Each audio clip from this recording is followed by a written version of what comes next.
So I thought the Melbourne Cup was only one day.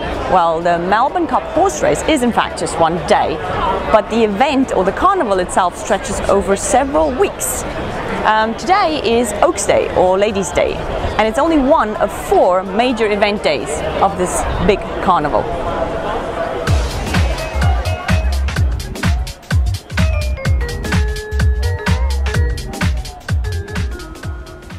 The Melbourne Cup Carnival kicks into high gear with the first big race on Derby Day, which is the Saturday before the Melbourne Cup race.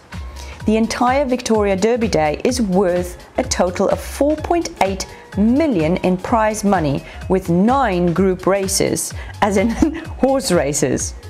The Group 1 race was first run in 1855, making it the oldest of the Australian classic races. The Derby is run over a distance of 2,500 metres on Flemington's left-handed grass track. Derby Day has become known as Men's Day, and each year men compete in fashion on the field competition for the best dressed, with lots of prizes up for grabs. On Derby Day, it is customary for racegoers to wear black and white attire, and the official flower on the Derby Day is the cornflower, which is a bluish purple kind of flower. Another fun fact is that the Derby Day, most of the sponsors of the Derby also give out lots of free stuff. This year, for example, L'Oreal had a beauty booth where you could have your makeup done, and they gave away gift bags filled with lots of goodies. Fashion is definitely one of the highlights of this day, and all 4 the main carnival days for that matter, which is why the fashion helpers is such a cool concept. Not sure if they are present on all the days, but for sure on the Derby days. So basically it's a gentleman walking around with a bag of tricks to help fix with any hair or fashion slips. They can assist you with sunscreen or hairspray, even safety pins. I'm not sure if they have an official name, but I'm sure if you ask anyone in the area where the fashion helpers are, they will surely point them out. The Tuesday after the Derby Day, which is usually the first Tuesday in November, is the official Melbourne Cup Race Day. A total of 10 races on that day, with varying race distances. But at 3 o'clock in the afternoon, the best thoroughbreds from around the world battle it out in a 3,200 metre racetrack for the prestigious Emirates Melbourne Cup. If this is your first time betting on a horse race like me, make sure that you do a little research prior to placing a bet. It's a rather complicated system to understand for first-timers.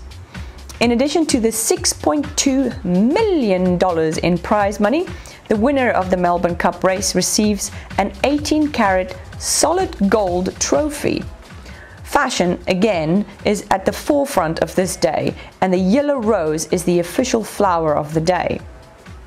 But unlike the Derby Day, which is traditionally just black and white, the Cup Day, you are encouraged to wear prints, lots of color and flamboyant yet tasteful outfits.